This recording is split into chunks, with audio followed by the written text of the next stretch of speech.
মাত্র 20 মিনিট। তার মধ্যেই চেন্নাইয়ে শিলমোহর পড়ল বোর্ডের নতুন কমিটিতে।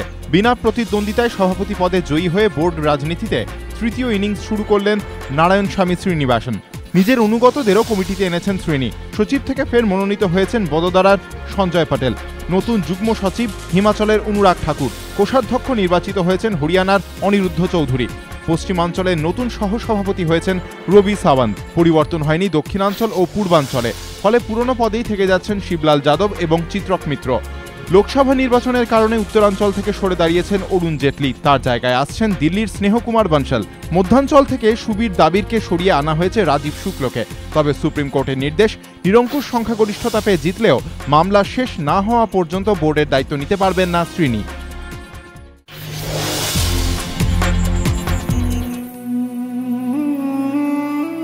সুকুমার দাস ক্যালকাটা ট্রাম কোম্পানির কর্মী, বাস চালক। প্রথমে ছিলেন অস্থায়ী, গত 15 বছর ধরে স্থায়ী কর্মী হিসেবে কাজ করছেন।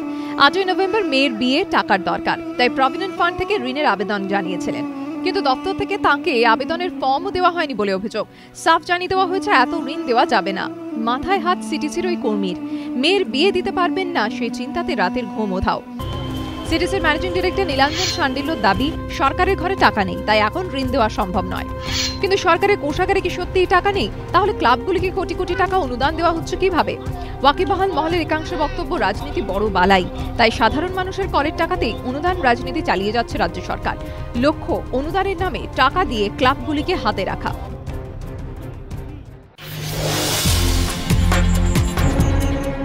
প্রতিবাদের পরিণতি মৃত্যু। পুত্রবধূর শ্লীলতাহানির প্রতিবাদ করতে গিয়ে মৃত্যু হল শ্বশুরের। ঘটনাটি ঘটেছে পশ্চিম মেদিনীপুরের গড়বেতায়। অভিযোগ, বাড়িতে কেউ না থাকার সুযোগে শুক্রবার রাতে ঘরে ঢুকে পড়ে বাটুল খাঁ নামে এক স্থানীয় যুবক।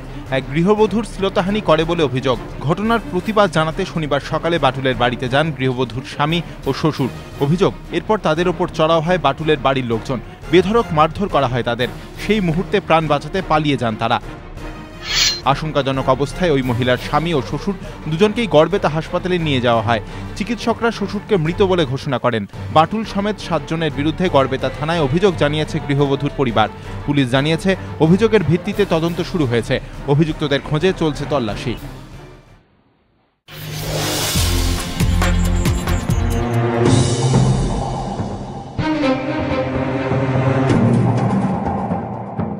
বিতর্কে জড়িয়েছেন বারবার। আইপিএল স্পট ফিক্সিং কাণ্ডেও উঠে এসেছে তার নাম। মুম্বাই ক্রাইম ব্রাঞ্চের চার্জশিটে ফেরারদের তালিকায় রয়েছে নামটা আসাদ রৌফ। তা সত্ত্বেও মুম্বাইয়ে আসতে বারবার অস্বীকার ফিক্সিং কাণ্ডে অভিযুক্ত আম্পায়ার আসাদ রৌফের। তারই মধ্যে বিস্ফোরক তথ্য, চাঞ্চল্যকর সিসিটিভি ফুটেজ, অকাট্য তথ্য প্রমাণ দিল্লি পুলিশের হাতে। সিসিটিভি ফুটেজ 14ই মে, ফিক্সিং কাণ্ডের 36 ঘন্টা আগের ফুটেজ। তাতে বুকি জিজু জনার্দনের সঙ্গে একসঙ্গে দেখা গিয়েছে রৌফকে মুম্বাইয়ের বান্দ্রা এলাকায় একটি শপিং মলে। তারা নোট গুনে বিল চোকাতে দেখা যায় তাঁকে। তিনি প্রায় 1,90,000 টাকার বিল চোকান বলে খবর। এই সিসিটিভি ফুটেজ নিয়ে শোরগোল ক্রিকেট মহলে। মুম্বাই পুলিশ সূত্রে খবর, বুকি পবন জয়পুর ও সঞ্জয় জয়পুরের সঙ্গে ঘনিষ্ঠ সম্পর্ক ছিল আসাদ রৌফের, আর তার মিডলম্যান ছিলেন বিন্দু দারা সিংহ।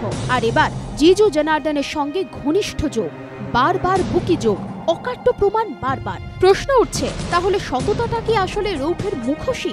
তার আড়ালে কি কোনো ভয়ঙ্কর মুখ? উঠছে প্রশ্ন।